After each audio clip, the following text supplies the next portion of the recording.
নমস্কার, প্রিয়াঙ্কার বাংলা কিচেনে আমি প্রিয়াঙ্কা তোমাদের জন্য আরেকটা সুস্বাদু রেসিপি নিয়ে চলে এসেছি। কি রেসিপি সেটা জানতে হলে কি করতে হবে? হ্যাঁ, আমার সাথে সরাসরি কিচেনে যেতে হবে। তাহলে চলো বেশি বকবক না করে সরাসরি কিচেনে যাওয়া যাক।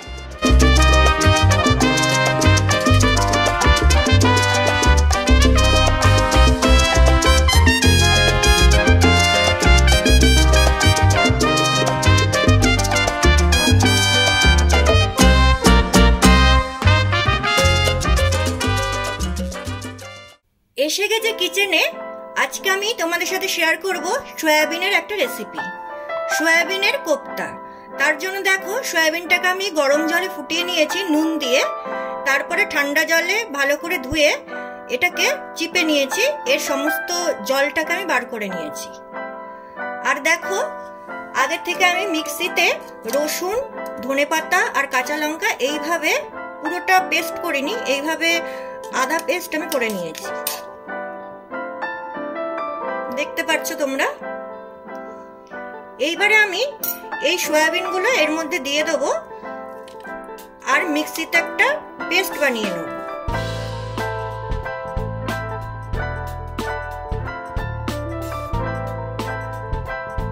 আর এখানে দেখতে পাচ্ছ তোমরা, এখানে টমেটো আর আদা আমি খুব ভালোভাবে পেস্ট করে নিয়েছি।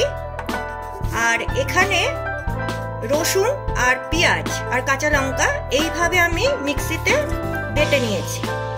দেখো, এটাও খুব সুন্দরভাবে কিন্তু পেস্ট করিনি, এগুলো গ্রেভিতে লাগবে। তাহলে চলো প্রথমে সয়াবিনটাকে আমি মিক্সিতে পেস্ট করে নিই, তারপরে কোপ্তা বানাতে আর কি কি লাগবে আর কিভাবে আমি তৈরি করব সেটাও তোমাদের সাথে শেয়ার করে নেব। দেখো, সুন্দরভাবে আমি পেস্ট করে নিয়েছি। একটু ছিবড়া ছিবড়া থাকলে কোনো অসুবিধা নেই, ভালো লাগবে। তোমরা ছিবড়া ছিবড়া রেখে এটাকে পেস্ট করবে। এবারে এর মধ্যে আমি পরিমাণ মতো বেসন দেব।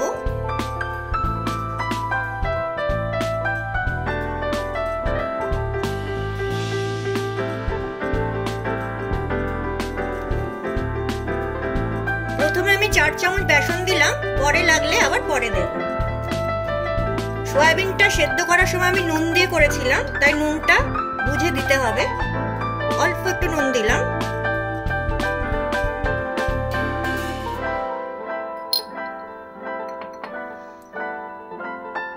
একটু গরম মশলা দিলাম।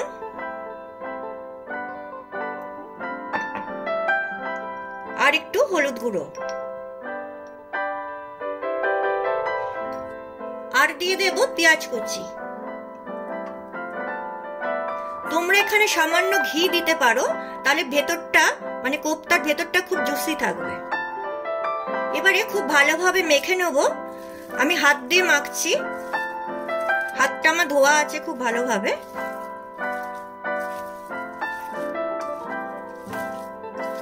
তোমরা চাইলে হাতা দিয়েও মাখতে পারো, কিন্তু হাতটা দিয়ে মাখাটাই বেশি সুবিধা। খুব সুন্দরভাবে মেখে নিয়েছি। এবারে এটাকে কোপ্তার আকারে আমি ছোট ছোট বল করে নেব।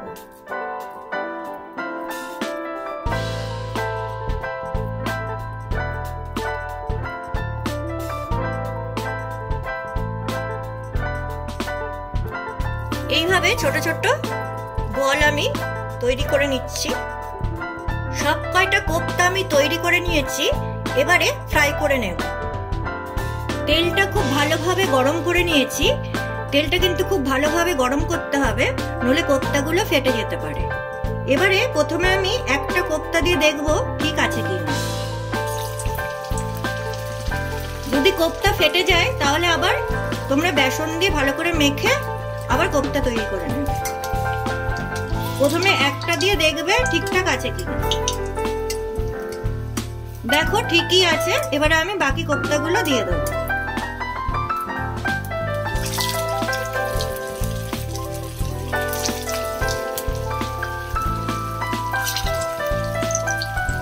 এবারে গ্যাসটাকে মিডিয়াম করে নেব, তাহলে কোপ্তার ভেতরটাও খুব ভালোভাবে ফ্রাই হয়ে যাবে।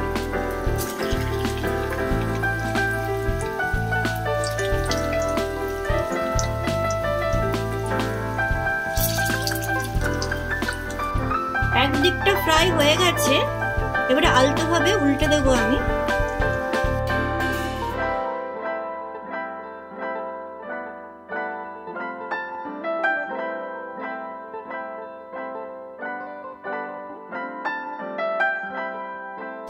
এইভাবে বাকি কোপ্তাগুলো আমি ফ্রাই করে নেব।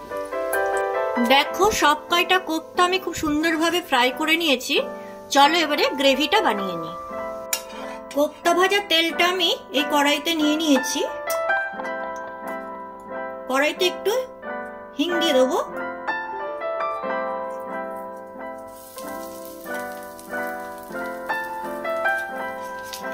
এবার দিয়ে দেবো একটা তেজপাতা, আর এখানে দেখো জিরে আছে, শুকনো লঙ্কা আছে, আর গোটা গরম মশলা।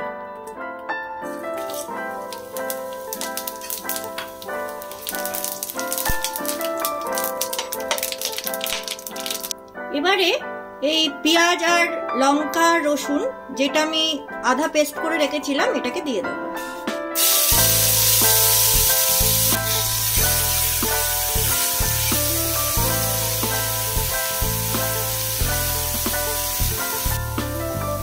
হালকা ফ্রাই করে নিয়েছি। এবারে আদা আর টমেটো বাটাটা দিয়ে দেবো।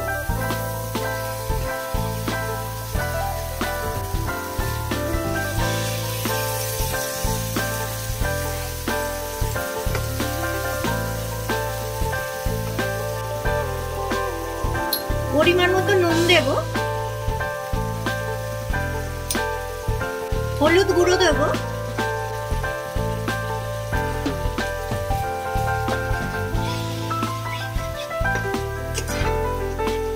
সামান্য একটু কষিয়ে নেব।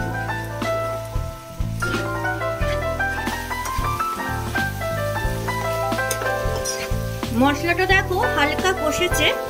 এবারে আমি ধনে গুঁড়ো জিরে গুঁড়ো দিয়ে দেবো। ধনে গুঁড়ো দিলাম, এবারে জিরে গুঁড়ো দিলাম।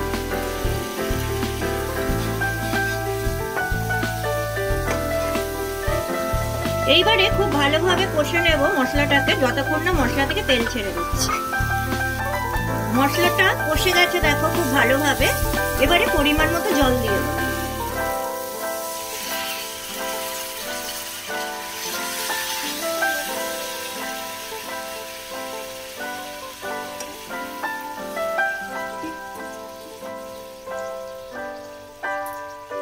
এই টমেটো বাটার বাটিটাতেও জলটা ধুয়ে দিয়ে দিলাম।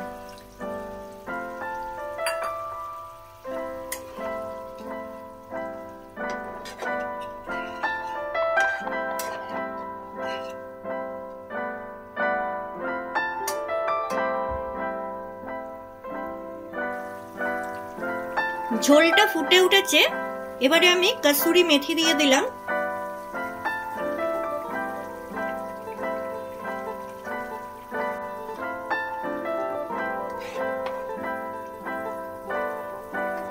গরম মশলা দিলাম।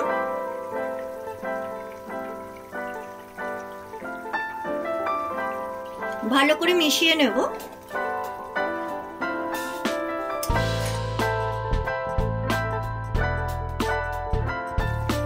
এখানে দেখো বেসন আমি ড্রাই রোস্ট করে রেখেছিলাম, এটাকে আমি দিয়ে দেবো 1 চামচ, গ্রেভিটা ঠিক হওয়ার জন্য।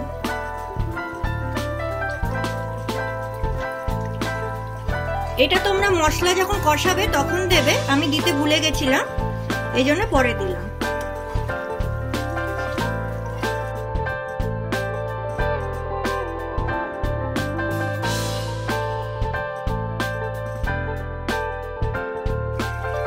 এবারে আমি এর মধ্যে কোপ্তাগুলোকে দিয়ে দেবো।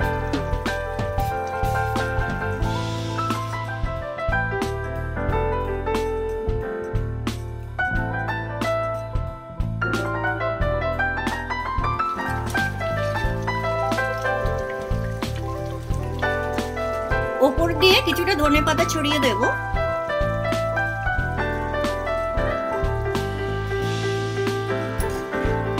একদম রেডি হয়ে গেল সয়াবিনের কোপ্তা। কত সহজে আর কত কম উপকরণে দেখতেই পেলে তৈরি করলাম। আমার আজকের এই রেসিপিটা যদি তোমাদের ভালো লাগে তাহলে প্লিজ আমার চ্যানেলটিকে সাবস্ক্রাইব করে দিও আর পাশে থাকা নোটিফিকেশন বেল আইকনটা ক্লিক করে অল করে দিও। তাহলে যখনই আমি এরকম নিত্য নতুন কোনো রেসিপি তৈরি করব সবার আগে সেই মেসেজ পৌঁছে যাবে তোমাদের কাছে। আর যারা তোমরা আমার প্রিয়াঙ্কাস বাংলা কিচেন পেজ থেকে দেখছো, ফেসবুক পেজ থেকে, তারা প্লিজ পেজটাকে ফলো করে দিও আর শেয়ার করে দিও। তাহলে চলো আজকের মতো বিদায় নিচ্ছি, আবার অন্য কোনো দিন ফিরবো অন্য কোনো নতুন রেসিপি নিয়ে। ততক্ষণ ভালো থেকো, সুস্থ থেকো।